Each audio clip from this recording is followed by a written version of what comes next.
ভাই কষ্ট কষ্ট।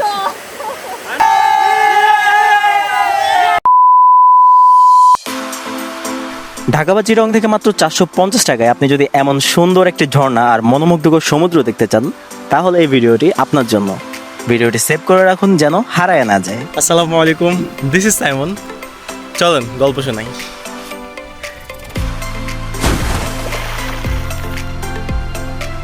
শুরুতে বাংলাদেশের যে কোনো প্রান্ত থেকে চলে আসবেন মিরসরাইয়ের নয়দুয়ারি বাজার। চিটাগং থেকে আসলে লোকাল বাসে 70 থেকে 80 টাকা নেবে। আর যদি আপনি ঢাকা থেকে আসবেন তাহলে কমেন্ট করেন, আমি আপনাকে ডিটেলস বলে দেবো। নয়দুয়ারি বাজার নেমে সকালের নাস্তার জন্য অনেকগুলো দোকান পেয়ে যাবেন, নাস্তা করে নিয়েন।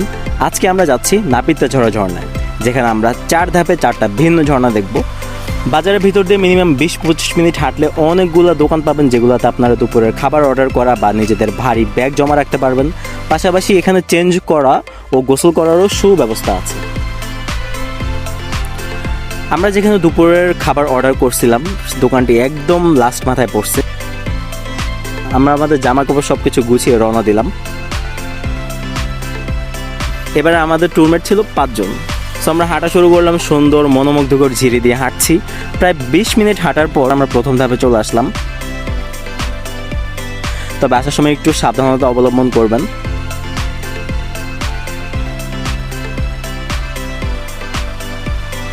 আমরা প্রথমে যে জলপ্রপাতে আসছি এটার নাম হচ্ছে কুপিঘাটা জলপ্রপাত। এখানে কিছুক্ষণ আমরা সময় কাটিয়ে জলপ্রপাতের পাশ দিয়ে পাহাড়ে উঠে গেলাম। বৃষ্টি পড়ায় উঠতে অনেক কষ্ট হয়েছে, পাহাড় অনেক পিচ্ছিল আর কাদায় একদম মাখামাখি ছিল। কোনোরকম উঠে আমরা চলে আসলাম আমাদের দ্বিতীয় ধাপে, যার নাম কুপিঘাটা খুম। এই খুমের অতীত খুবই ভয়ঙ্কর, খুবই খারাপ, অনেকে মারা গেছে, তাই আমরা সম্পূর্ণভাবে এই প্লেসটি ইগনোর করি। অ্যান্ড পাশে একটা সোজা রাস্তা পাহাড়ের উপর দিয়ে উঠে যায়, সেটা ধরে আমরা উপরে উঠতে লাগলাম। এই জায়গাটা উঠতে ভাই পাছার জোর অর্ধেক শেষ হয়ে গেছে। মানে কোনোরকম উঠা উপরে লেবুর শরবত বিক্রি করে একটা দোকানে, ওখান থেকে লেবুর শরবত খাইলাম। খাওয়া শেষ করে আবার আমরা হাঁটা শুরু করি। আমরা পাহাড়ের ঢাল বেয়ে হেঁটে ঝিরি পাই। ঝিরিতে প্রায় 10 মিনিট হাঁটার পর একটা মোড় আসবে, যেখানে 2টা পথ আছে। 2টা পথে আসলে 2টা ঝর্ণার দিকে যায়। আমরা ডান দিকের পথ অনুসরণ করলাম, ডান দিকের পথ দিয়ে আমরা হাঁটা শুরু করলাম, গান গাইতে গাইতে আড্ডা দিতে।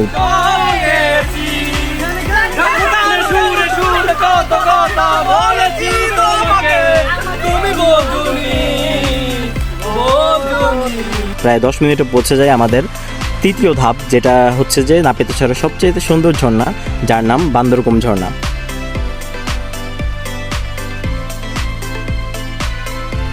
সো এখানে আমরা ছবি তুলি, আব্বামুতে করি।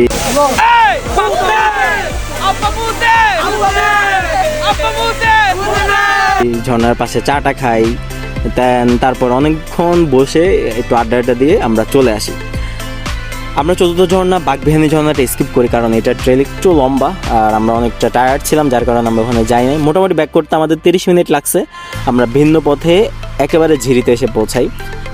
ভিন্ন পথে আসার কারণে আমরা প্রথম যে 2 ধাপ দিয়ে যেদিক দিয়ে উঠছি সেদিক দিয়ে আমরা ওই জায়গাগুলো একদমই পাই না। আমরা সোজা পাহাড়ে বেয়ে ঝিরিতে চলে আসি। তারপর আমরা খাবারের হোটেলে এসে গোসল করি। কি যে ভালো লাগছিল এখানে গোসল করতে, এক কথায় সেরা একটা ভাইবস পাইছি, সেরা একটা সিনারিও পাইছি। তার থেকেও বেশি সেরা ছিল এখানে দুপুরের খাবারগুলো। তবে কারেন্ট না থাকে একটু গরমে প্যারা দিচ্ছিল। আপনারা যদি এখানে আসেন তাহলে এই হোটেলে খাইয়েন, কজ খাবারটা আসলে ভালো। তারপর ঝুম বৃষ্টি দিয়ে আমরা চলে আসি বাঁশবাড়িয়া সি বিচে। 30 থেকে 40 টাকা নেবে লোকাল বাসে করে বাঁশবাড়িয়া বাজার আসতে, তারপর জনপ্রতি 20 টাকা দিয়ে সিএনজি করে সোজা বিচে। পুরো বিকেলটা আমরা এখানে গান গাই, চিল করি, দৌড়াই, ভিডিও করি অ্যান্ড খুব সুন্দর মনোমুগ্ধকর সময় কাটাই।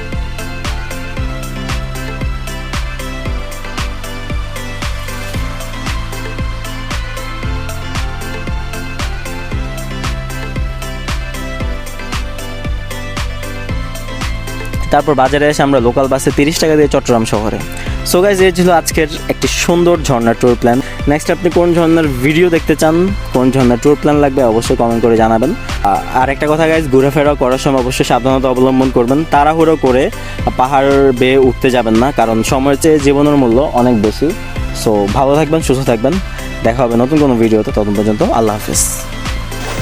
আর মনে দিলে তালা না কমে না রে জ্বালা না কাটে না রে জাদুর ঘোর আর যত বেশি রাখি এই মনুর পাখি কাটে না তো প্রেমে কোনো জোর বুকের মাঝে আগুন জ্বলে দেবে না রে জলছে ডালে কবে দিমু গলায় মালা রে আর কবে কবে কবে আইবে পালা রে আরে দিমু গলায় মালা রে মালা রে মালা রে